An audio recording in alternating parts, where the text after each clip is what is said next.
আসসালামু আলাইকুম। এই লেকচারে আমরা দেখতে পাবো কিভাবে অটোক্যাড ইলেকট্রিক্যালের কালার থিম কাস্টমাইজ করা যায় এবং কিভাবে ওয়ার্ক স্পেস ইন্টারফেসকে কাস্টমাইজ করা যায়।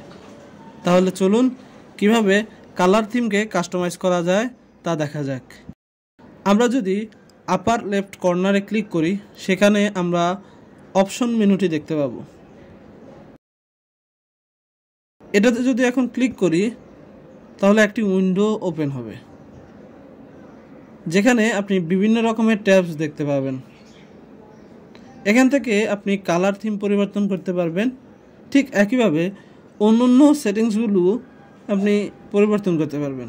তো কালার থিম কাস্টমাইজ করতে হলে আপনাকে অবশ্যই ডিসপ্লে ট্যাবে ক্লিক করতে হবে। এই উইন্ডো এলিমেন্ট এরিয়াতে আপনি দেখতে পাবেন colour theme drop down list, যেখানে বাই ডিফল্টভাবে এই ডার্ক থিম সিলেক্টেড করা রয়েছে।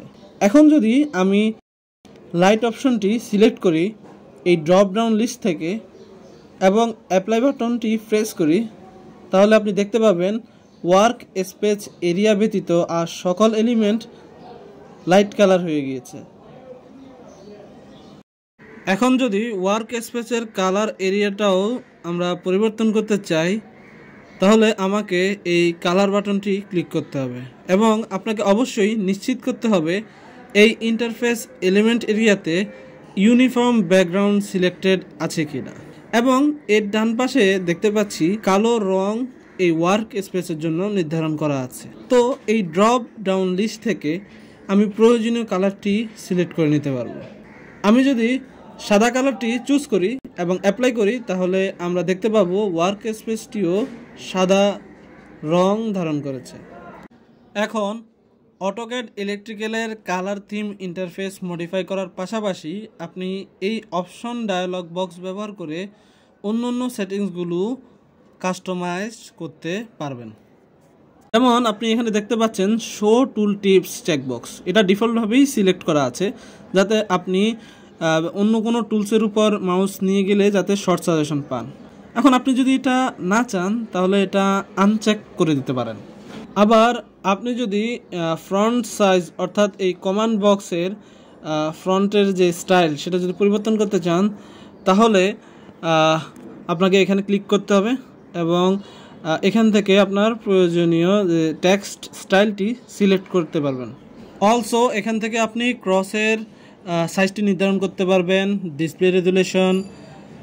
আবার আপনি যদি ডিসপ্লে লেআউট অ্যান্ড মডেল ট্যাবসটি চান, তাহলে লেআউট এলিমেন্ট এরিয়া থেকে এটি চেকবক্সের মাধ্যমে রেখে দিতে পারেন। তো বিভিন্ন ধরনের পরিবর্তন আপনি এখান থেকে করতে পারেন। বর্তমানে ডিসপ্লে ট্যাবটি সিলেক্টেড রয়েছে। এখন আমি যদি ওপেন অ্যান্ড সেভ ট্যাবটি ক্লিক করি, তাহলে এখান থেকে আপনি অটোমেটিক সেভ করার যে টাইম পিরিয়ডটা আছে সেটা সেট করতে পারেন। অর্থাৎ আপনি কোনো কাজ করেছেন সেটা বাই ডিফল্ট অটোমেটিক 10 মিনিটের মধ্যেই সেভ হয়ে যাবে। আবার create backup copy with each save এর চেকবক্সটিও সিলেক্ট রয়েছে, কারণ প্রত্যেকটি সেভ ফাইলের সাথে একটি করে ব্যাকআপ ফাইল থাকে। আপনি আবার এখান থেকে মডিফাই করতে পারবেন number of recently use file এবং অলসো আপনার যে অ্যাপ্লিকেশন মেনুতে রিসেন্টলি ইউজ ফাইল ঠিক কতটা থাকতে পারবে সেটাও সেট করতে পারবেন। অন্যান্য ট্যাবগুলো থেকেও বিভিন্ন প্যারামিটারগুলো আমরা মডিফাই করতে পারবো। তো কাহিনী শেষ, এখন ওকে ক্লিক করলাম।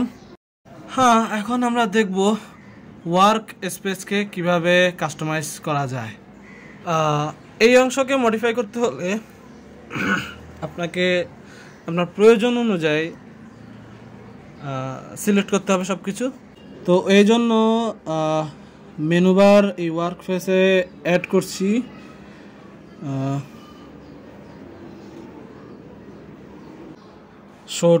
Show toolbars.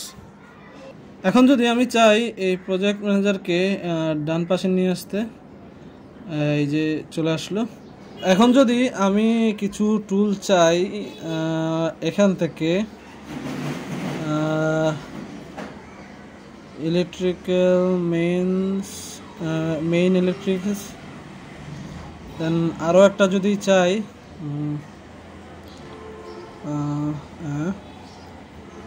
তো দুটো টুলবার আমার এখানে সেট হয়ে গেল। তো এই হচ্ছে আমার কাস্টমাইজ ওয়ার্ক স্পেস। এখন আমরা যদি টগলস বারে গিয়ে সুইচিং ওয়ার্ক স্পেস সুইচিংয়ে যাই, তাহলে সেভ কারেন্ট অ্যাজ, এখানে মাই ওয়ার্ক স্পেস অ্যান্ড যদি সেভ দিই, তাহলে আমার এই ওয়ার্ক স্পেস সেটিংসটাই সেভ হয়ে যাবে। Let's check. এখন আমরা ডিফল্ট ওয়ার্ক স্পেসটি দেখতে পাচ্ছি। তো এখন যদি আমার সেভ করা ওয়ার্ক স্পেসটি যদি ফিরে আসতে চাই, তাহলে এই যে আমি আমার নিজের ওয়ার্ক স্পেসটি আমি এখানে পেলাম।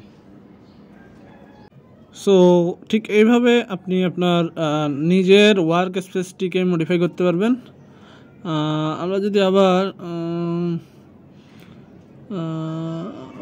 হ্যাঁ, এখন যদি আমরা ওয়ার্ক স্পেস সেটিংসটি যদি মডিফাই করতে চাই, তাহলে আমি এখান থেকে আমার যে ওয়ার্ক স্পেস যে সেটিংস সেটা আমরা মডিফাই করতে পারবো।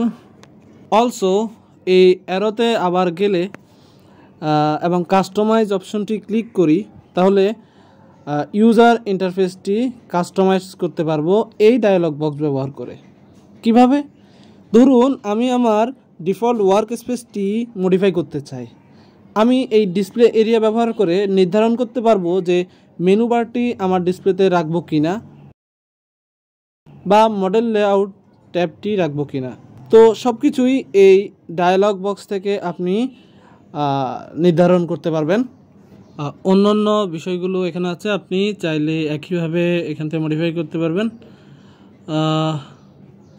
এখন যদি কমান্ডে যাই এবং 3 ফেজ ওয়্যারটা ক্লিক করি, তাহলে আমি এখানে দেখতে পাচ্ছি ডিটেলস এবং কালার কোড।